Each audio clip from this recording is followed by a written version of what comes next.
Assalamualaikum. Waalaikumsalam. Sehat, Kang? Sehat ya? Ya. Jadi ceritanya di rumah nih? Ini di rumah. Di rumah ya? Suara aku kedengeran nggak? Jelas nggak? Jelas banget. Suara saya kedengeran, jelas.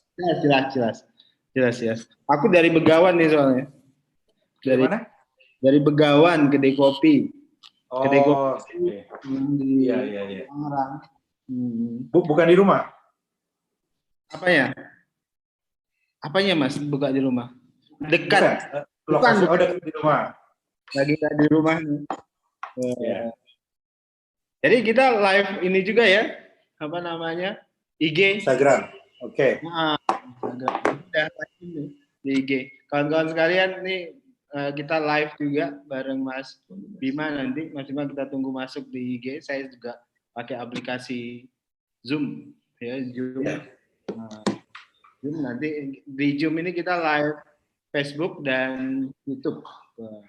Kita lihat nih Mas Bima udah masuk belum?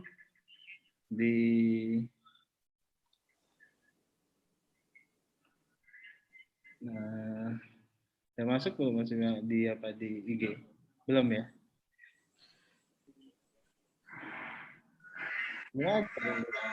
Oh, IG-nya ya? Ya, IG.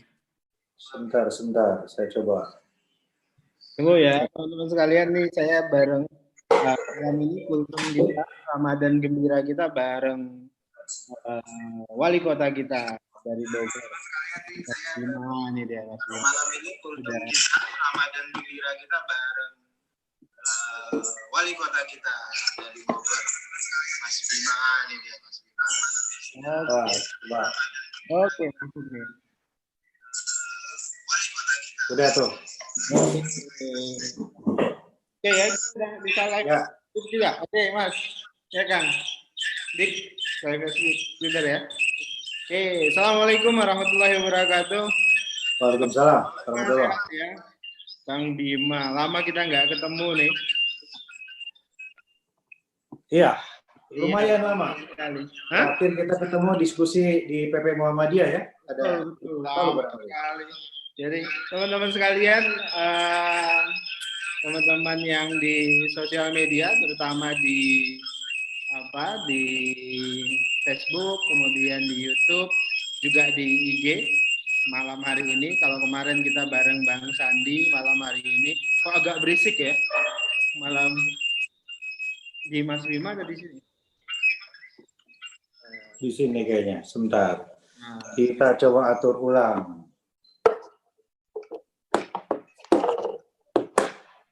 Ya.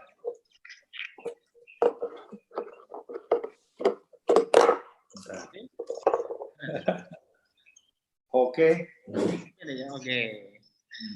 teman-teman sekalian, kemarin kita bareng Bang Sandi, hari ini bareng bunyi ya?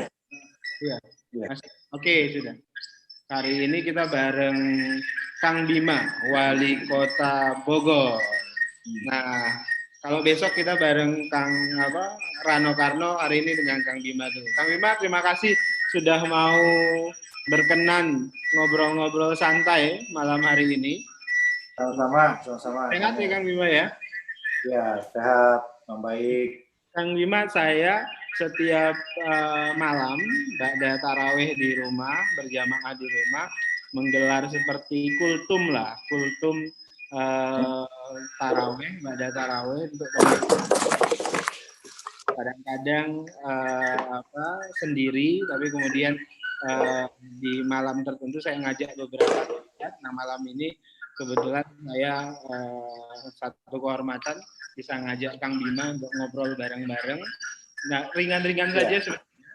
Jadi setiap malam sebenarnya Kang Bima saya bahas. Ini masih agak sebentar, Daniel. Ini masih agak berisik ya katanya. Ya. Masih berisik nggak, Mas? Sepertinya ini HP ya.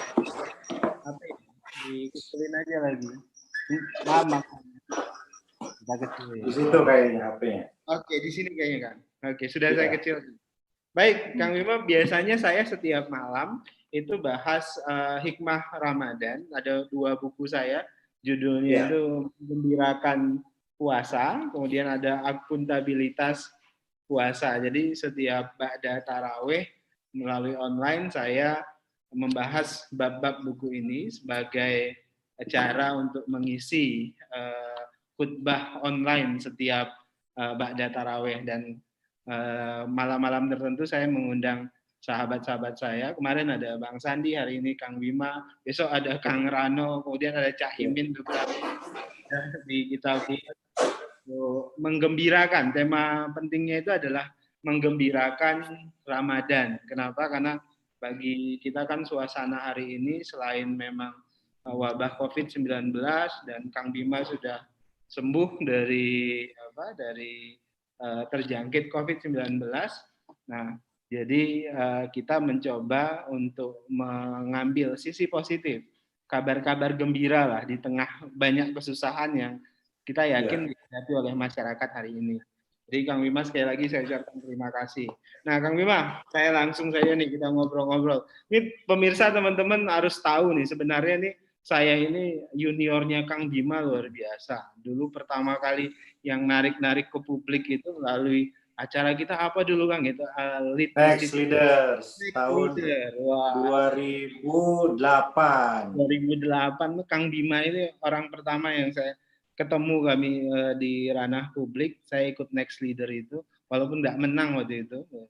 Kang Bima sekarang udah kelihatan mulai tua karena udah mulai baik, teman-teman, Kang Bima kan kemarin sempat terjangkit COVID-19, kemudian sekarang masuk dan secara spiritual kan pasti ada yang Kang Bima tangkap dan ambil hikmah dari peristiwa itu, berbarengan sekarang kebetulan Ramadan. Gimana Kang? Cerita sedikit dong. Ya memang ketika dinyatakan positif itu di luar dugaan. Saya menjalani tes swab itu pikirnya kan cuma formalitas, protokol, diminta Kang Emil waktu itu karena berperan di luar negeri sebagai pejabat publik mencontohkan deh gitu. Tapi waktu kemudian Pak Gubernur telepon, katanya Kang Bim ini hasil tesnya kurang bagus, positif. Wah itu rasanya hantaman luar biasa, ya, kaget luar biasa. Yang sehat waktu itu kelihatannya ya? Enggak juga. Memang ada yang dirasa batuk-batuk, mual, badan agak merasa sedikit demam gitu ya. Mirip kayak gejala demam berdarah atau tipes sebetulnya. Nah, tapi saya pikir waktu itu ya mungkin kelelahan aja karena baru pulang dari Azerbaijan dan Turki.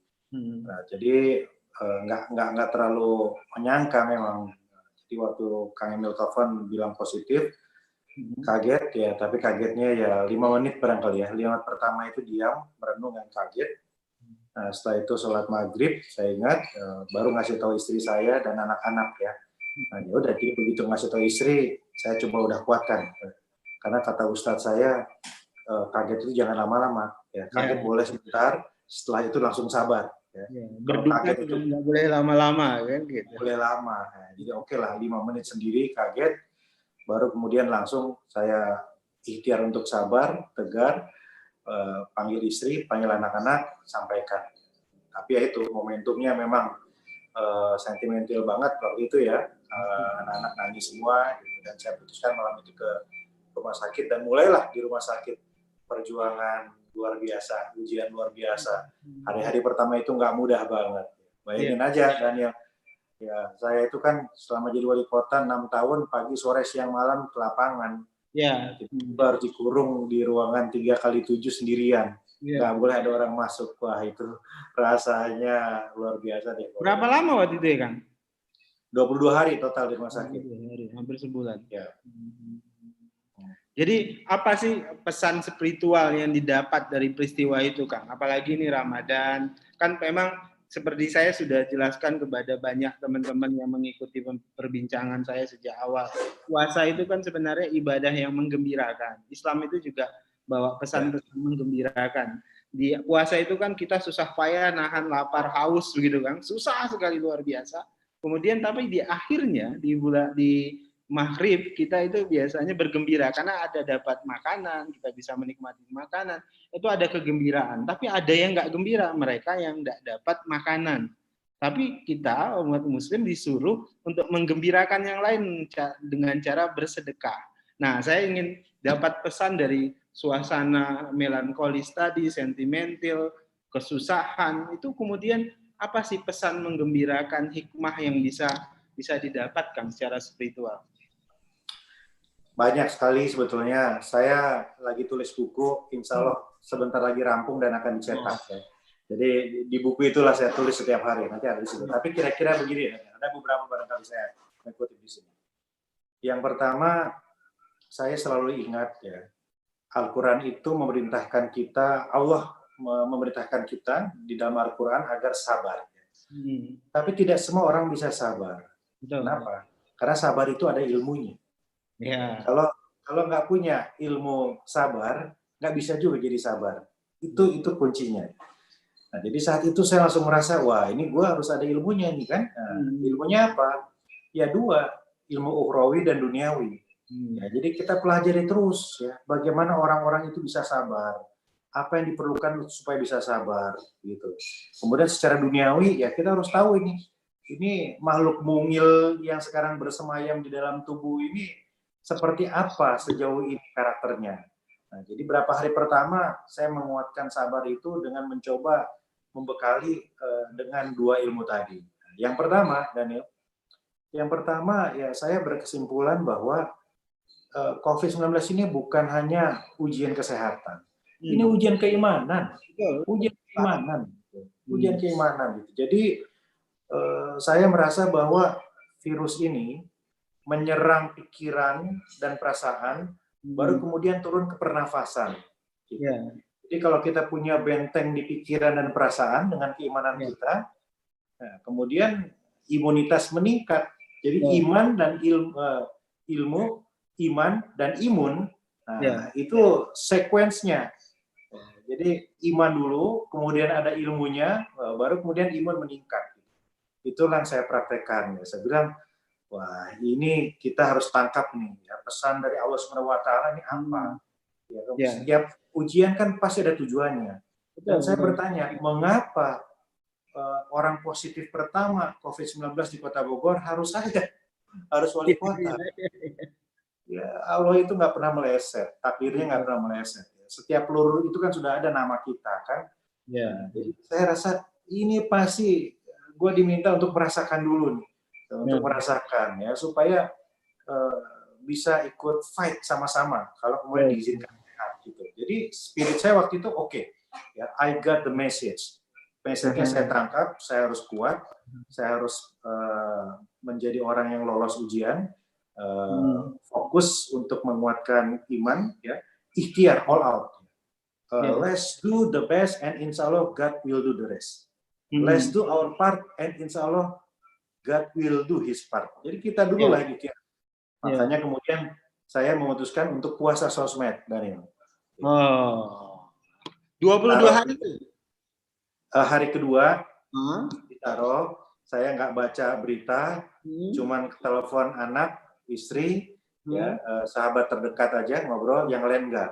Dan itu lebih enak ya, kita lebih fokus karena saya lihat sosmed itu udah jadi kayak ICU yang besar yang meruntuhkan iman dan imun kita. Beritanya tuh ngeri semua dan nggak ada yang pasti. Nggak ada yang pasti. Bisa ya, orang yang sehat itu bisa tiba-tiba merasa sesek, apalagi orang yang sakit seperti saya. Saya ngalamin juga, Kang. Jadi psikosomatis gitu kata adik saya. Adik saya itu dokter paru gitu kan. Jadi karena waktu ngurusin APD di Kemhan, kemudian di Halim segala macam. Akhirnya kalau pulang tuh cemas, akhirnya saya tidur sendiri, tapi akhirnya ada psikosomatis, nggak apa-apa, merasa ada sesuatu di tenggorokan. Tapi saya mau katakan tadi Kang Bima tuh menarik, ini ujian keimanan. Dan kalau kita tarik ke Ramadan kan menarik nih, Ramadan itu juga sebenarnya kan laboratorium keimanan pribadi gitu. Dan ini bukan cuma keimanan pribadi tapi atau istilah kita itu kesalehan pribadi. Ini kan apa namanya kadernya Cak Nun kira-kira gitu. Cak Nun. Jadi kesolehan pribadi, tapi kemudian ada pesan tentang kesalehan sosial. Misalnya kan ajakan kesepakatan para ulama mayoritas untuk ibadah Ramadan di rumah saja. Nah, itu sebenarnya adalah ujian keimanan, ujian kesalehan sosial kita menerjemahkan. Nah, ini saya mau tarik ke ini. Kang Bima menarik itu kemudian ke jabatan Kang Bima, tugas-tugas Kang Bima sebagai wali kota Bogor gimana? Kesolehan pribadi kemudian dikaitkan dengan kesolehan sosial tadi. Saya banyak bermuhasabah, ya. Coba evaluasi semua. Sedih kita ketika melihat realita nggak bisa taraweh bareng, nggak bisa Jumatan gitu ya. Tapi kemudian saya rangkai semuanya, masih dalam konteks ujian dari Allah tadi. Kesimpulan saya, wah boleh minum ya? Kalau gitu saya minum juga. Minum dong. Tapi ngiklan. Oh ya, ditutup. Jadi kesimpulan saya begini, sekarang kan semuanya berubah. Pola interaksi sosial berubah, pola ibadah pun berubah. Nggak bisa lagi kita menikmati indahnya berjamaah, kan? Nah, mungkin ini ya, dugaan saya, tafsir saya, Tuhan itu mengingatkan kita ketika selama ini ibadah kita hanya sebatas ritual sosial. Ketika Jumatan hanya sekedar setor absen supaya nggak kena sanksi sosial. Jadi 3 kali nggak Jumatan diomongin orang. Ini wali kota Jumatan di mana, kan gitu. Ya. Ketika nggak taraweh, ketika datang ke taraweh motivasinya ya bukan lillahi ta'ala secara vertikal. Apalagi pejabat publik ya, Kang. Apalagi pejabat publik ya. Ya itu karena ada sanksi sosial di situ. Yeah. Nah, makanya kita diminta merenung lagi. Ibadah kita jangan-jangan selama ini ritual, formal, orientasi kepada sosial. Bukan urusan kita lillahi ta'ala gitu. Nah, makanya kita sekarang diingatkan lagi itu satu. Terus kedua, ya kita terlalu banyak membina yang di luar rumah, sementara yang di dalam rumah itu juga kita abaikan. Nah, sekarang semua suami ayah dipaksa menjadi imam. Dipaksa menjadi imam. Apalannya nambah nggak nih, Kang? Gimana? Apalannya nambah nggak? Insya Allah. Karena gini, saya menangkap dalam pesan ini banyak ada upaya kita, hikmah ya, ibroh yang bisa kita ambil, itu memperkuat institusi keluarga, Kang. Nah, kalau nggak salah, saya dulu pernah diskusi dengan Kang Bima beberapa tahun yang lalu. Iya. Masih Ketua Umum Pemuda Muhammadiyah. Kang, kita ini harus mendorong yang namanya ayah hebat, kan gitu, Kang. Aku perhatikan, selama ini kan ayah itu ya merasa udah kasih duit selesai, semuanya urusan emak-emak atau urusan sekolah. Anak-anak kita kan sekarang nggak belajar di sekolah. Biasanya kan kita kontrakkan ke sekolah, Kang, sepenuhnya. Ada mereka berangkat pagi pulang sore. Nah, sekarang penguatan institusi keluarga dibutuhkan. Nah, sekarang gimana sih perasaan Kang Bima? Full lebih banyak lah, minimal taraweh di rumah dan segala macam. Kemudian dikaitkan juga dengan peran Kang Bima sebagai wali kota untuk mendorong masyarakat memperkuat institusi keluarga itu, Kang. Nah, gini, ini masih saya tarik ke dalam hikmah ya, hikmah COVID-19 di Ramadan ini ya. Salah satu hikmah dari COVID-19 ini menurut saya, Allah menguji seluruh sistem yang kita miliki. Seluruh sistem yang kita miliki. Sistem yang kokoh dan kuat itu akan membuat bertahan dan menjadi pemenang. Tapi sistem yang rapuh dan rentan itu akan rontok. Sistem apa itu? Semua sistem. Contoh paling sederhana adalah sistem imunitas tubuh kita. Orang yang dari muda sudah terbiasa hidup sehat dan olahraga, ini pasukannya sudah terbangun sistemnya. Jadi mereka ini kemudian berjihad melawan COVID-19 ya dengan cepat, kira-kira begitu. Tetapi orang-orang yang tidak pernah olahraga, apalagi punya kebiasaan hidup yang jelek, ada komorbid, ada penyakit bawaan, itu rontok. Karena sistemnya nggak ada. Nah, ini contohnya sistem tadi. Nah, banyak contohnya. Sistem pemerintahan begitu. Sistem kepemimpinan begitu. Ya, sistem pelayanan kesehatan begitu. Termasuk sistem ketahanan keluarga. Jadi COVID-19 ini menguji semua keluarga. Ya. Setiap keluarga yang punya pondasi kokoh nggak masalah, dia akan survive.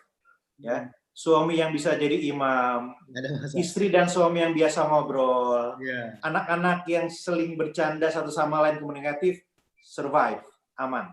Tapi bayangin, kalau anak-anak nggak pernah ngobrol satu sama lain, dialog tidak terbangun antara suami, istri, dan anak-anak. Satu hari aja di rumah buat mati gaya katanya. Ya, betul. Karena sistemnya nggak ada.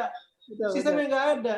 Semua tiba-tiba ketika dituntut memiliki sistem yang kokoh, rontok. Ayah nggak bisa memimpin, ibu tidak bisa mengasuh, anak-anak juga tidak rukun gitu. Nah, dialektika nggak hidup ya Kang jadinya di rumah itu? Nggak hidup, nggak hidup. Ya, nah, tapi makanya menarik itu kalau kita tarik ke negara, ke daerah, kan begitu ya.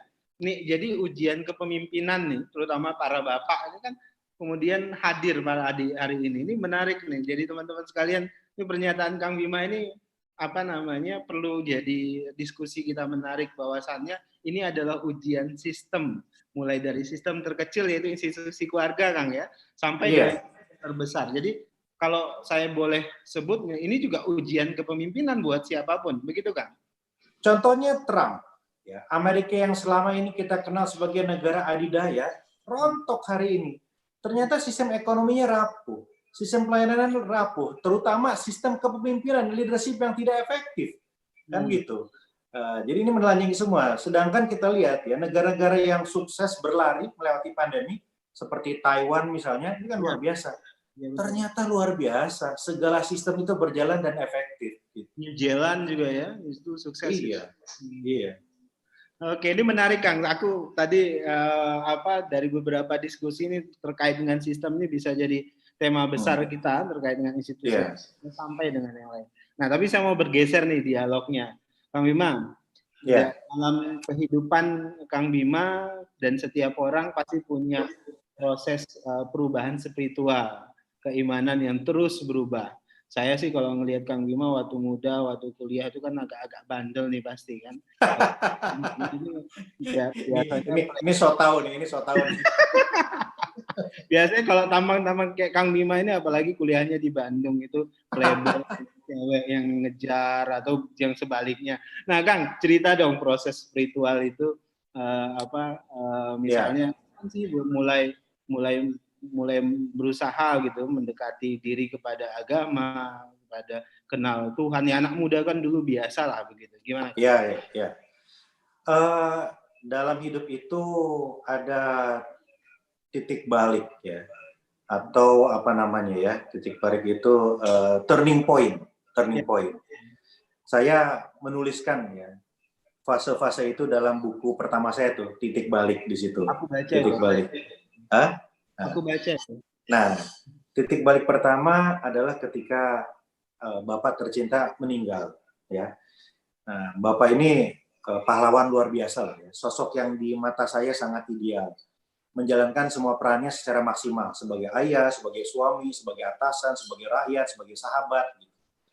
Dan saya mendampingi Bapak di hari-hari terakhirnya, jadi langsung di dialog berdua.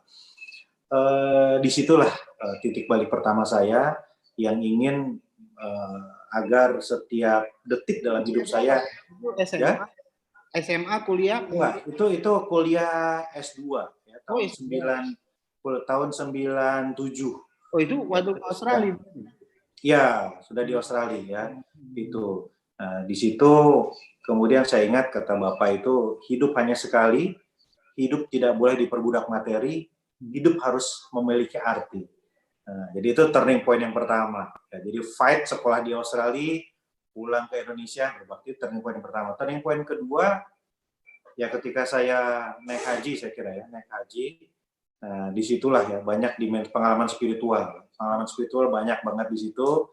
Ada adegan-adegan seperti film ketika mencium Hajar Aswad, ya, yang tiba-tiba di sekeliling saya itu beku. Saya kaget luar biasa. Penuh, ya, tiba-tiba kok orang nggak bergerak, kayak freeze gitu kan. Nah, tiba-tiba di hadapan saya ada anak muda pakai bagian baju cleaning service manggil-manggil saya. Manggil-manggil saya ditarik dan saya nyium agak lama. itu nggak pernah saya lupa kan. Saya bilang kenapa tiba-tiba dimudahkan gitu kan. Nah, itu contohnya. Jadi itu turning point ketika saya ibadah haji. Yang terakhir satu lagi ya, kemarin ketika 22 hari in the course di RSUD, nah itu pengalaman spiritual yang luar biasa juga. Oh iya, jadi memang setiap orang punya turning point seperti itu yang kemudian batu loncatan perubahan kehidupannya ya. Jadi Kang Bima ada 3 fase lah begitu ya. Nah kemudian kan fase-fase berikutnya itu kan berubah ya dalam kehidupan kita. Kang Bima saya kenal sejak awal pengamat politik, kemudian masuk politik, kemudian jadi jadi wali kota, pejabat eksekutif. Nah itu proses ada proses spiritual. Di situ gimana ya, ada suasana kebatinan yang berbeda nggak, Kang? Banyak ya. Jadi saya dari dulu kan suka politik. Ketika terjun ke politik, orang banyak yang bisik kan, Kang, kalau terjun politik harus punya pegangan gitu ya. Nah, pegangan ini ternyata Neil ada 2. Ya. Ada yang megang dukun, ada yang megang Quran, kira-kira gitu. Itu kesimpulan saya. Ya cuma 2 itu aja. Aku mau refresh sedikit nih, Kang. Kalau nggak salah dulu aku ingat sekali salah satu kalau bisa Kang Bima itu pengen sekali jadi tim tank kepresidenan. Dulu itu pernah cerita begitu kalau nggak salah. Iya. Dulu ada karena senang nonton The West Wing. Ring utama Presiden Amerika. Itu seru banget. Ini saya pengen karena kita bisa mempengaruhi kebijakan. Tapi kemudian cita-cita itu bergeser. Udahlah, nggak usah berpikir terlalu jauh lah menjadi tim presiden. Kita rubah kota kelahiran kita, itu kira-kira. Nah, jadi kemudian ya saya banyak ditarik-tarik memang ya. Ada yang nawarin ini, saya bilang, aduh ini tipis banget nih. Ya, menuju musyrik itu tipis banget, Karena saya ingat ayah almarhum juga di ujung hidupnya ditarik-tarik juga. Boleh, mau sembuh nggak Pak? Kalau sembuh mandiin dulu kris ini. Mau sembuh nggak Pak? Lari ke sana. Bapak saya waktu itu dengan gagah berani di hari-hari terakhir hidupnya bilang, nggak, ya. Kalau gua ini sakit kanker, kalau gua meninggal itu karena takdir. Ya. Gua nggak mau ke sana. Ya. Kita jaga tetap. Nah, itu berkesan banget buat saya. Jadi saya hati-hati sekali. Nah, makanya saya kemudian punya guru. Ya, saya punya guru, ada kiai, ada ustadz yang sangat dekat dan semua langkah saya, semua kebijakan saya nggak pernah, apalagi yang penting ya, nggak pernah saya lewatkan tanpa minta nasihat. Nah, di sinilah semuanya menjadi terukur dan semuanya menjadi lebih kuat gitu. Kang, kan dalam proses dalam posisi kita profesi biasanya semuanya punya kepuasan batin yang berbeda-beda ya. Dulu ketika pengamat, Kang Bima kan serba tahu tuh. Jadi pengamat kan biasanya serba tahu. Jadi eksekutif, kemudian, nah kepuasan batinnya itu berbeda-beda, perannya juga berbeda-beda. Nah saya yang pengen saya tahu itu kepuasan batin secara spiritual dalam setiap peran-peran itu kayak apa? Misalnya puas nih kita bisa bekerja sebagai wali kota, bisa tata, bisa bikin orang hidup lebih baik dan sebagainya. Itu gimana sih Mas, Kang, perasaannya? Iya, saya itu kan selalu berpegangan ya dengan kata-kata ada fase-fase perjuangan ya. Ada saatnya kita berjuang dengan hati, mendoakan supaya lebih baik. Ada saatnya kita berjuang dengan lisan, dengan kata-kata untuk mencerahkan. Saya pernah. Gitu ya. Ya. Bil lisan, bil hal. Sekarang bil hal. Sekarang dengan tangan, gitu. Nah, jadi itulah ketika saya memutuskan terjun dari wali kota, saya nggak cukup, bilisan itu nggak cukup buat saya. Sampai kapan saya bilisan ini? Saya ingin langsung gitu kan, dengan perbuatan, dengan tindakan, dengan tangan. Nah, jadi setiap keputusan wali kota selalu konteksnya itu. Dan bukan yang besar-besar saja, termasuk yang kecil-kecil.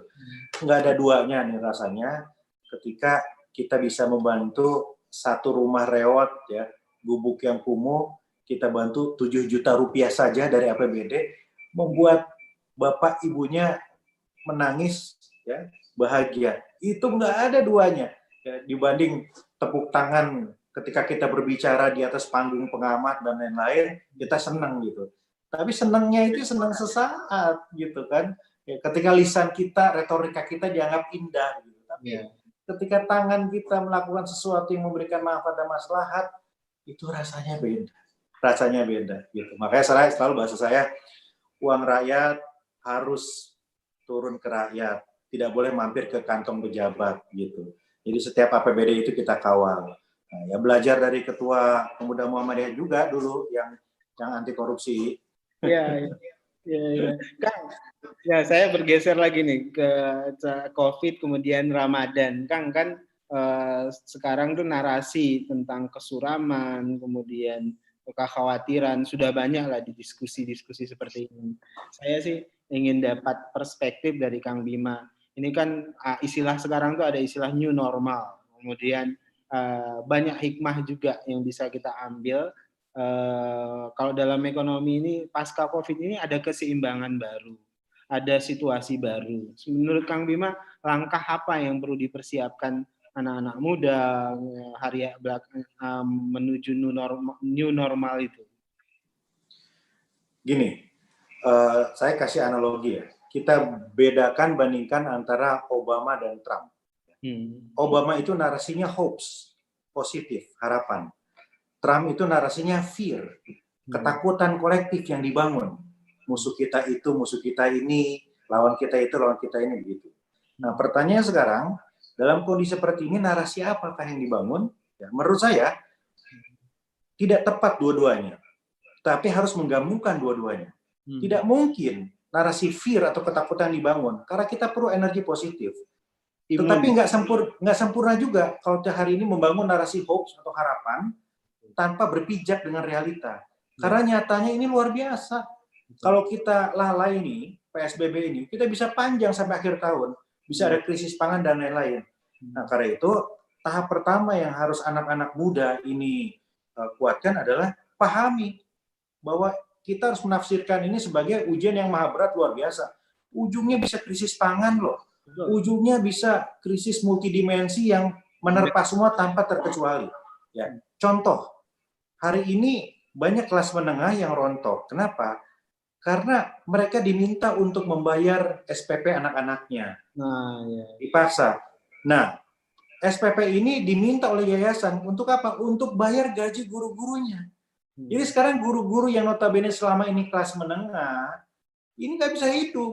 Karena nggak bisa dibayar oleh yayasan karena orang tua nggak mampu membayar. Jadi bukan hanya ojol saja, bukan hanya petani saja, semua. Nah, inilah yang harus dipahami sebagai fondasi. Nggak bisa kita melompat melihat opportunity. Ini dulu dipahami. Nah, dari sini baru kita lihat ke depan. Opportunity-nya apa? Dan menuju new normal, ya saya melihat banyak kesempatan baru buat anak-anak milenial. Ya. Ke depan, kita akan lebih banyak lagi membutuhkan dokter-dokter spesialis yang canggih epidemiologis. Ke depan kita akan banyak membutuhkan psikolog-psikolog ya yang bisa menjelaskan, menenangkan kepada publik. Ya. Ke depan kita membutuhkan pemerintahan yang kolaboratif, pemerintahan yang terbuka untuk ahli IT, aplikasi, dokter-dokter bicara. Nah, hari ini saya melihat semua kepala daerah yang bisa struggle adalah kepala daerah yang kolaboratif, yang terbuka. Kalau kita sering nonton film science fiction, bencana disaster itu dimulai ketika saintis dicuekin sama pejabat, sama politisi, kan gitu. Nah, jadi hari ini peluang besar ya untuk teman-teman yang mungkin nggak suka politik tapi punya expertise, ini akan berkolaborasi dengan pemerintahan. Ke depan saya akan butuh di Bogor, ya, teman-teman semakin butuh teman-teman yang spesialis muda, aplikasi IT dan macam-macam lah kira-kira gitu. Iya, jadi kolaboratif itu kalau dalam bahasa sederhana kita, kearifan lokal kita, ini kita butuh gotong royong sekarang, ya, tapi butuh juga keterbukaan ya, supaya kita ada informasi yang simetris. Nah, kadang-kadang kan kalau kerjasama tapi informasinya asimetris ya justru kerjasama itu bisa gagal. Saya sepakat terkait dengan itu. Nah, kolaboratif, ini eranya Blue Ocean, kira-kira begitu. Nah, ini kan kita akan menghadapi proses seperti itu. Bahkan ini sekarang kan tantangan kita secara antropologis juga banyak sekali ya. Kang Bima misalnya di Bogor untuk menertibkan PSBB saja itu nggak mudah kan, masih banyak yang kemudian tidak punya kesadaran kolektif terkait dengan itu. Nah, lantas apa yang bisa Kang Bima lakukan untuk mengajak membangun kesadaran kolektif, ada sense of crisis. Ini kita harus bareng-bareng ini keluar dari krisis ini. Karena kan ada juga masyarakat kita ini mengalami yang disebut dengan blessing of unknowing. Keberkahan dari ketidaktahuan itu. Nah, langkah apa Kang yang bisa kita ajak nih bareng-bareng dalam konteks Kang Bima sebagai policy maker, dalam konteks teman-teman yang lain yang penggiat sosial media dan sebagainya. Gini, pernah dengar nggak idiom ini? Ketegasan tanpa kasih sayang adalah kezaliman. Kasih sayang tanpa ketegasan adalah kelemahan. Ini saya dulu belajar Kempo, di Kempo itu doktrinnya itu tuh. Ya, lambang swastika terbalik itu begitu. Nah, hari ini saya terapkan di Bogor. Berperang melawan COVID ini rumusnya adalah mengkombinasikan antara ketegasan dan kasih sayang. Ketegasan itu apa? Kita maksimalkan pengawasan dan sanksi untuk pelanggar PSBB. Harus ketat ini, harus tegas. Ya. Jadi warga sadar bahwa sekarang ini krisis. Kita nggak bermanis-manis. Ya. Saya beberkan yang pahit. Makanya posting saya 2 hari ini adalah tentang penumpang kereta api yang terpapar positif ya, entah di tes di swab. Nah ini, jadi ini ketegasan. Jadi saya perintahkan Pol PP dan lain-lain tegas di lapangan semaksimal mungkin. Kemarin saya tutup 2 toko melanggar PSBB. Gitu, ya. Nah, tetapi ketegasan ini tidak mungkin diimbangi dengan kasih sayang. Nanti kan zalim kita. Karena itu saya pastikan perhatian full bagi warga yang terdampak secara ekonomi. Ada 159.000 warga Bogor yang kita sudah data. Mereka ini dibantu. Ada yang dari provinsi, ada yang dari pusat, dan ada 19.000 keluarga yang dibantu oleh APBD kota. Tapi Nil, ini saja nggak cukup. Uang pemerintah aja nggak cukup. Nggak bisa. Nggak bisa. Nah, karena itu sekarang kita bangun tadi kolaborasi dan solidaritas sosial kita. Nah, saya akan luncurkan berapa hari lagi program keluarga asuh. Satu keluarga bantu satu keluarga. Ini girohnya kita bangkitkan di sini di Ramadan ini. Energi sosial kita. Iya, ibadah ritu. Ya. Sebenarnya secara antropologis misalnya dalam Islam semangat ta'awun ya, tolong menolong itu. Secara antropologis misalnya Indonesia itu punya komunitas-komunitas besar. Nah, saya perhatikan yang belum dilakukan sekarang adalah sudah dilakukan sih, tinggal dimaksimalkan. Misalnya memperkuat komunitas-komunitas itu. Misalnya komunitas, misalnya kita punya NU, punya Muhammadiyah. Istilah saya itu pertama lakukan proteksi komunitas. Proteksi komunitas artinya pastikan tidak ada yang terjangkit dalam satu komunitas itu. Kemudian kedua, lakukan solidaritas komunal, solidaritas, pastikan di lingkungan Anda nggak ada yang lapar, kira-kira begitu Kang. Nah ini 2 hal itu menurut saya bentuknya Kang Bima tadi ya, gimana tadi Kang? Bentuk solidaritas. Nah, jadi gini, ini ada aspek ideologis dan teknis. Ideologisnya, ini saya intens diskusi dengan forum komunikasi umat beragama, teman-teman organisasi Islam. Saya bilang kita harus bangkit. Kita harus bangun narasi yang sama. Kalau narasinya sudah sama, bahwa ini ujian, bahwa ini extraordinary cases, ya, dibandingkan dengan dulu, ya zaman sahabat lah, Black Death lah, Spanish flu lah gitu. Bahasanya itu harus nyampe, sampai ustadz di kampung, sampai kiai-kiai di pesantren gitu. Kalau narasinya udah sama, nggak ada lagi yang masih nakal, nggak ada lagi yang tafsirannya beda. Masih berjamaah dengan penuh resiko, kan gitu. Nah, jadi menurut saya frekuensi di tataran ideologis inilah harus dibangun narasi besar dengan para pemuka agama, itu ideologis. Nah, setelah itu, kalau fondasi ini sudah kuat, baru kita melangkah yang teknis. Teknisnya apa? Sederhana. Ya. Sekarang kita sudah punya aplikasi Salur. Sistem solidaritas dan kolaborasi untuk rakyat. Jadi masuk ke Salur ini. Aplikasi di Bogor kan ya? Iya, di Bogor. Nah, warga bisa cek apakah saya sudah masuk bantuan atau belum. Nanti bisa terlihat dengan dimasukin nik. Nah, kalau belum masuk bantuan, dia boleh daftar pengajuan baru. Nah, kemudian diverifikasi. Nah, barulah kemudian ketika didata, terjunlah bantuan umat tadi yang kita mobilisasi melalui program keluarga asuh dan lain-lain. Kira-kira gitu. Ya, jadi karena APBD saja pasti nggak Nggak cukup bisa, nggak untuk bisa, membantu tidak akan bisa, nggak akan bisa. membangun semangat solidaritas, ta'awun, saling tolong Iya, menolong penting. Kelompok teman-teman kelompok agama, gereja, masjid semuanya. Nah, masjid juga menurut saya perlu didorong, Kang. Selama ini misalnya masjid betul, betul. harus punya peran secara Iya, sosial dan ekonomi. Jadi masjid, gereja itu kan bukan cuma tempat sholat, tapi bagi atau iya, tempat ibadah, tapi dia punya peran altruistik kan yang juga luar betul. biasa. Nah, Sepakat, sepakat. saya pikir perspektif tadi kita diskusi di awal, kesalehan sosial itu harus diterjemahkan begitu. Apalagi Iya, kalau kemudian tadi Kang Bima sebutkan ternyata ini ujian kita bahwasannya ibadah itu jangan-jangan selama ini di masjid, gereja gitu itu kita formalitas gitu ya. Kemudian sekarang betul. kita dapat substansi dari ibadah itu. Jadi membangun kesadaran itu penting sekali. Kang, ini bagian terakhir nih karena kita hampir berapa ada 10. 40 menit. Nah, saya yang ringan-ringan nih, Kang. Kang Bima melalui beberapa proses itu. Sebenarnya pertanyaan ini seharusnya di awal-awal. Selama jadi wali kota itu, apa sih hal-hal yang lucu, ngeselin misalnya dibandingkan kita di kampus. Nah, saya juga kan sekarang mentransformasikan diri nih dari kampus, ngajar di kampus, kemudian organisasi kemasyarakatan, sekarang ada di birokrasi. Nah, apa hal-hal yang menurut Kang Bima itu bisa jadi pembelajaran lucu begitu, hadiah untuk teman-teman yang ngikutin kita hari ini?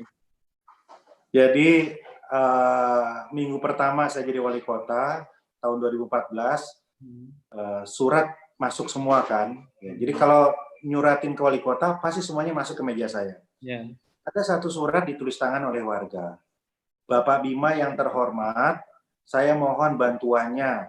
Ya, sudah lama saya menderita penyakit koreng. Saya minta tolong dibantu. Ya. Saya tersiksa sekali. Salam, ditulis tangan ya. Saya setengah tertawa dan setengah tertegun. Saya bilang gila ini ya. Urusan koreng, urusan borok aja nyampe ke meja wali kota. Ya. Gitu. Terus kemudian yang seperti itu banyak. Saya banyak dijapri oleh anak-anak SD. Pak Wali, ini mati lampu. Besok saya masih ujian. Tolong nyalain lampunya gitu. Tanpa dia tahu bahwa jadi lampu kepala PLN juga ya. bukan wali kota gitu kan. Ya. Macam-macam ya. Orang ke balai kota itu macam-macam. Ya. Awal-awal saya menganggap itu berlebihan gitu. Tapi lama-lama ya, saya melihatnya beda. Kita itu punya ujian yang berbeda tergantung tingkat kita masing-masing. Ya level orang yang nulis tadi ujian terberat bagi dia adalah koreng, gitu kan, korengan. Anak SD tadi yang curhat sama saya ujian terberat bagi dia adalah ujian sekolah kan gitu. Nah, sedangkan kalau kita ini kan APBD dan lain-lain, tapi bobotnya itu sama buat mereka. Maka itu perhatian kita harus sama. Nah kira-kira gitu. Jadi banyak hal kecil seperti itu. Iya, iya. Jadi ekspektasi publik itu kan, rakyat misalnya di Bogor terhadap wali kota kan tinggi sekali kan, Kang? Wah, tinggi banget. Wali kota itu nggak boleh salah dan harus selalu baik dan punya uang banyak. Nah, itu dia. Jadi proposal banyak dong, proposal. Bah, luar biasa. Proposal itu macam-macam. Kang sekarang terkait proposal itu. Aduh, apalagi kalau mau lebaran ya. Semua minta THR. Ya, saya pernah iseng kan waktu saya cerita di Pemuda Muhammadiyah. Coba hitunglah semua yang minta THR kalau kita penuhi berapa? 1 miliar kalau kita penuhi semua. Itu uang wali kota dari mana? Kan nggak ada gitu kan. APBD dari mana kan gitu. Saya pernah waktu itu ada wartawan nulis Bima Arya petinju kelas berat. Awalnya saya bangga kan, wah berarti saya dianggap fighter. Tapi ternyata petinju kelas berat itu artinya pelit karena tangannya begini katanya. Kang Bima emang pelit. Karena saya nggak semua ngasih. Kan uang dari mana? Aktivis datang ya, minta uang. Uang dari mana? Ya saya nggak ngerti polanya gimana. Kalau aktivis datang arahan bang gitu ya. Kalau aktivis mulai dari assalamualaikum di WA saya udah tahu arahnya kemana. Kang terakhir lagi nih Kang, aku cerita sedikit dong kenangan terkait Kang Bima dari dulu para Madinah. Kang Bima sempat cerita pengaruh Cak Nun gimana terhadap Kak Nur. Maaf, Cak Nur terhadap perspektif keislaman Kang Bima. Cerita sedikit dong, Kang, sebagai penutup kita. Saya ingat waktu itu pembukaan kampus Paramadina di Gatot Subroto. Saya jadi tim humas. Kemudian habis acara, media datang ke saya, gitu, minta amplop dong, gitu, Mas Bima, kan, teman-teman media. Saya bingung kan, namanya dosen baru, masih muda banget umur saya kan. Ya udah, saya minta ke bendahara panitia, saya kasih semua, kan gitu. Apa yang terjadi sorenya, kita dipanggil oleh Cak Nur, dikumpulin oleh Cak Nur.